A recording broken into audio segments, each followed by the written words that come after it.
Halo mahasiswa sekalian, kembali berjumpa dengan saya, Ibu Ayu, pada mata kuliah Mental Health Nursing 2. Pada pertemuan kali ini, kita akan membahas tentang peran perawat dalam pemberian obat untuk pasien dengan masalah kesehatan jiwa. Oke, ini adalah learning outcome dari pembelajaran kita pada topik kali ini. Yang pertama, mahasiswa diharapkan dapat mengidentifikasi prinsip benar obat dalam pemberian obat kepada pasien. Yang kedua, mahasiswa diharapkan bisa mengidentifikasi peran dari perawat dalam memberikan khususnya yang berkaitan dengan obat pada pemberian discharge planning pada pasien dan keluarga. Dan yang ketiga, mahasiswa dapat mengidentifikasi saat ini ada isu-isu apa yang terkait dengan pengobatan pada pasien dengan mental health disorder. Ketika seorang pasien sudah memiliki gejala-gejala yang mana gejala-gejala itu mengganggu fungsi kehidupannya sehari-hari, seperti membuat pasien menjadi tidak dapat melakukan activity daily living-nya, kemudian gejala-gejala yang membuat pasien itu sangat fokus dengan halusinasinya atau kesalahan persepsi, atau gejala-gejala yang lainnya seperti agresivitas, maka pasien memerlukan pengobatan.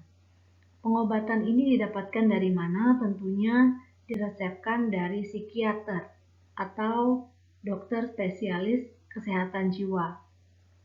Nah, apa pentingnya obat dalam penyembuhan pada pasien dengan gangguan jiwa? Obat berfungsi untuk menstabilkan kembali masalah yang terjadi pada otak, dalam hal ini neurotransmitter yang bermasalah, sehingga dapat membuat mental seseorang menjadi lebih stabil.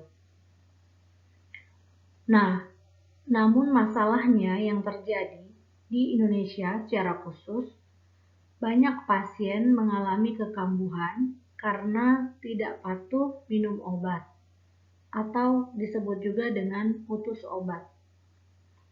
Berdasarkan survei dari riset kesehatan dasar yang dilakukan oleh Kementerian Kesehatan, yang terakhir ada di tahun 2018, penyebab dari pasien yang putus obat itu antara lain karena yang pertama, pasien merasa tidak mengalami gejala-gejala lagi. Misalnya dulu dapat obat karena mengalami halusinasi. Ketika halusinasinya sudah berkurang frekuensinya atau sudah terkontrol, maka pasien pun memutuskan untuk tidak lagi minum obat. Yang kedua, karena pasien itu tidak rutin kontrol ke dokter, ke psikiaternya. Kalau tidak rutin kontrol ke dokter, sudah pasti ketika obat habis, tidak ada lagi obat untuk menyambung. Padahal mungkin saja pengobatannya belum selesai. Yang ketiga, karena tidak mampu membeli obat yang rutin. Ini karena faktor ekonomi. Namun beruntung sekali bahwa sebenarnya pemerintah sudah berusaha mendukung para pasien dengan gangguan jiwa untuk dapat berobat menggunakan misalnya BPJS. Dan yang keempat adalah karena pasien tidak tahan dengan efek samping dari obat-obat psikotik ya, antipsikotik.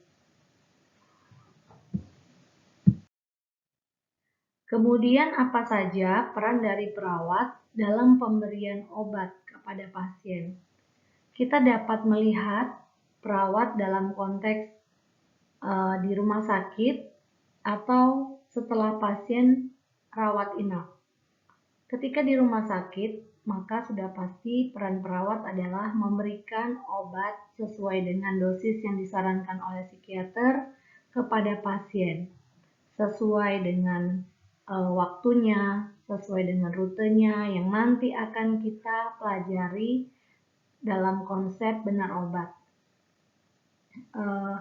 Kemudian Apalagi yang dilakukan oleh perawat adalah mengevaluasi tanda dan gejala yang berubah dengan pengobatan tersebut.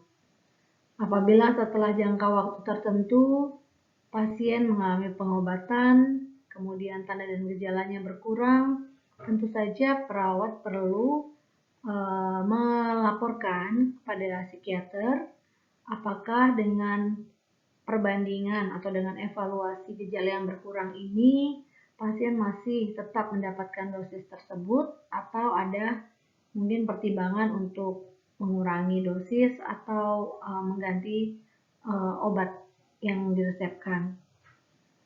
Nah, kemudian kita juga mengevaluasi efek samping yang terjadi yang dialami oleh pasien. Selain efek samping, perawat juga perlu mengevaluasi apakah ada interaksi dengan obat-obat yang lainnya. Harapannya, di awal sebelum memberikan pengobatan, perawat sudah mengetahui dulu kira-kira obat ini berinteraksi dengan obat-obat apa saja yang didapatkan oleh pasien. Nah, ketika perawat settingnya ada di komunitas, misalnya yang di puskesmas, maka peran perawat itu adalah membantu mensupport pasien dan keluarga pasien dengan gangguan jiwa untuk dapat tetap patuh minum obat. Biasanya di puskesmas ada pemegang unit untuk kesehatan jiwa yang akan langsung datang ke keluarga-keluarga untuk mengevaluasi bagaimana perkembangan pasien yang telah menjalani rawat inap. Apakah sudah dapat berfungsi dengan baik, kembali ke masyarakat, kembali ke fungsinya sebagai individu sesuai dengan rentang usianya. Nah, kemudian kita akan membahas tentang prinsip benar dalam pemberian obat. Benar yang pertama adalah benar pasien. Benar pasien sudah pasti kita harus mengidentifikasi pasien kita minimal dengan 2 identifiers. Nah, yang pertama nama, kemudian tanggal lahir, dan juga bisa nomor medical record. Kita tanyakan kepada pasien secara verbal dan kita cocokkan dengan dokumen. Ya, misalnya dokumen pencatatan obat dengan gelang pasien. Jadi pastikan di rumah sakit pasien menggunakan gelang pasien. Benar yang kedua adalah benar obat. Kita cek dan kita verifikasi apakah obat yang didapat oleh pasien itu sesuai baik namanya maupun bentuknya. Kadang-kadang ada obat yang pengucapannya terdengar sama.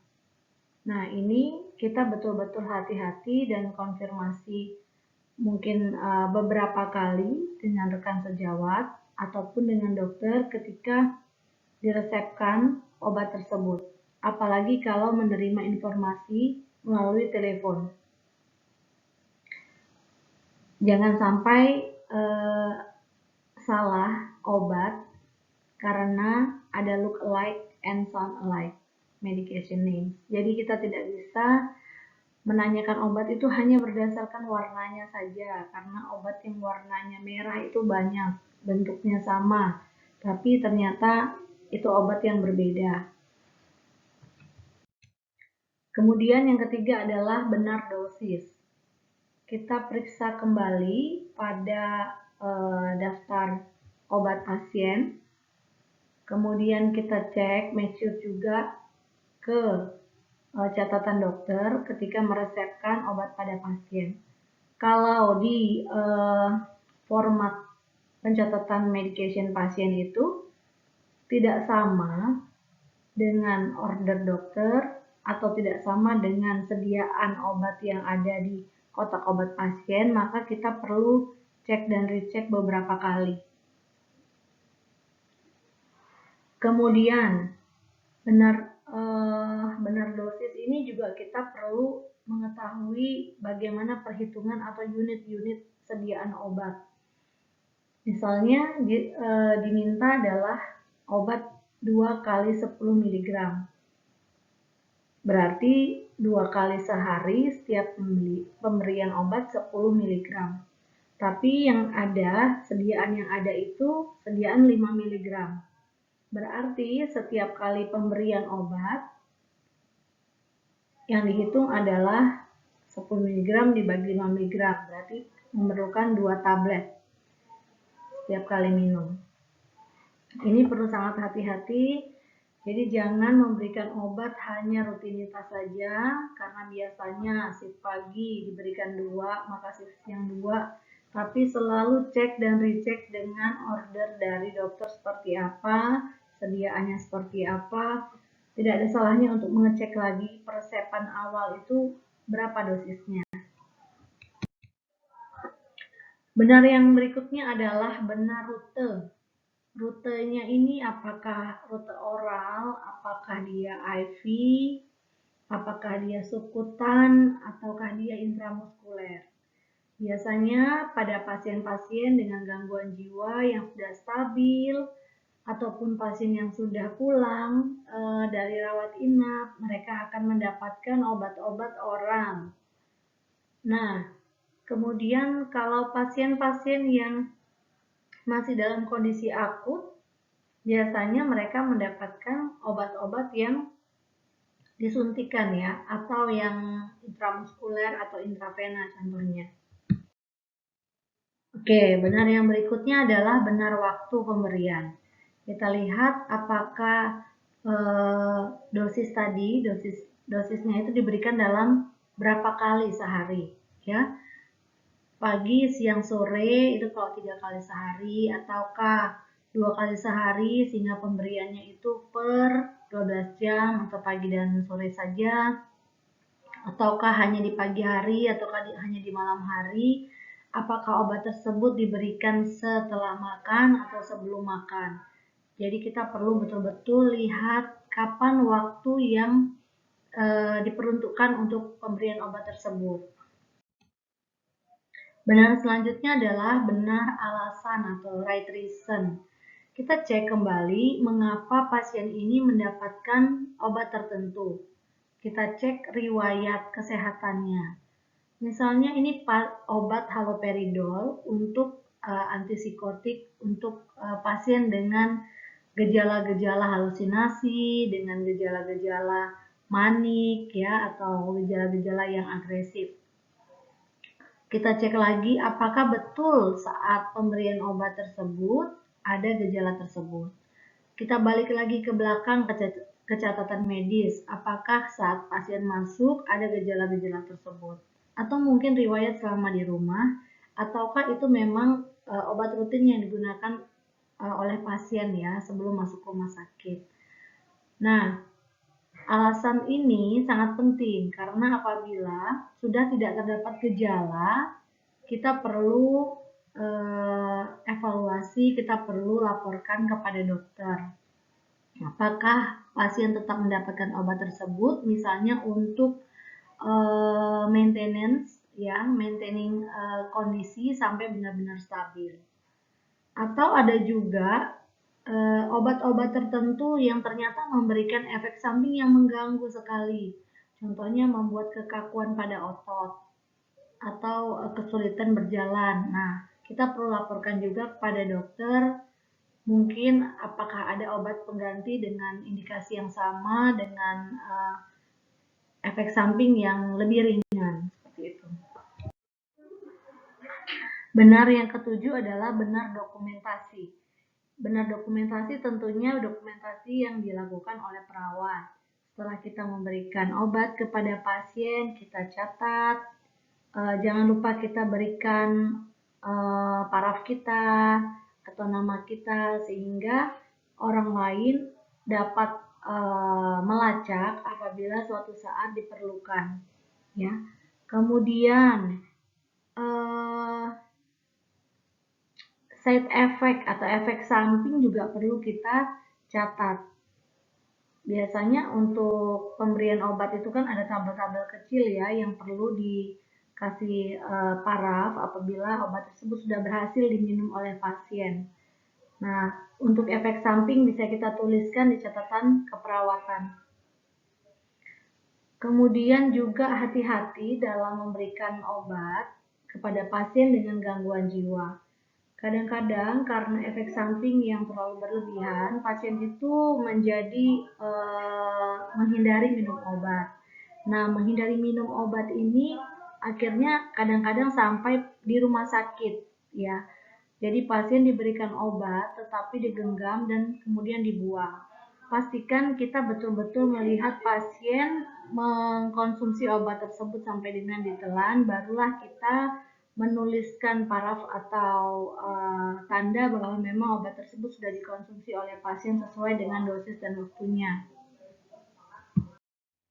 Benar yang ke-8 adalah benar respons. Maka di sini kita perlu mengecek kembali apakah obat berfungsi dengan baik. Kalau memang fungsi obat itu menekan halusinasi, maka apakah halusinasi dari pasien berkurang?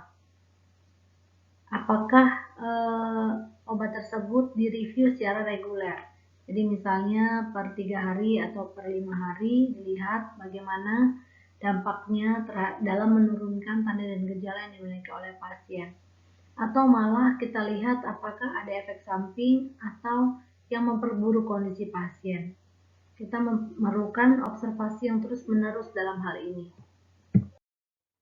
Baik, ini adalah efek samping dari obat-obatan pada pasien dengan depresi. Ya, saya ambil contohnya adalah dari golongan SSRI, Selective Serotonin Reuptake Inhibitor dan Serotonin Noradrenaline Reuptake Inhibitor. Ini ada banyak sekali tanda dan gejala efek sampingnya, gelisah, sulit tidur, atau malah sangat mengantuk, bahkan sampai dengan yang mengganggu kualitas hubungan seksual apabila pasien tersebut sudah memiliki suami istri. Nah, tentunya hal-hal ini perlu diketahui oleh pasien dan keluarga sebagai support sistemnya. Karena banyak sekali pasien menjadi putus obat karena tidak tahan dengan efek samping dari obat-obatan psikotik, antipsikotik, antidepresan. Perlu dikonsultasikan juga kepada psikiater kira-kira bagaimana cara mensiasati agar pasien tetap bisa mengkonsumsi obat-obatan, mengalami efek samping namun tetap dapat berfungsi sebagaimana mestinya dalam kehidupan sehari-hari. Contohnya apabila obat-obatan itu mengantuk, apakah diminum menjelang pasien jam-jam tidur? Kalau diminum pagi hari tentunya membuat pasien mengantuk sehingga tidak bisa melakukan pekerjaan atau aktivitas sehari-hari.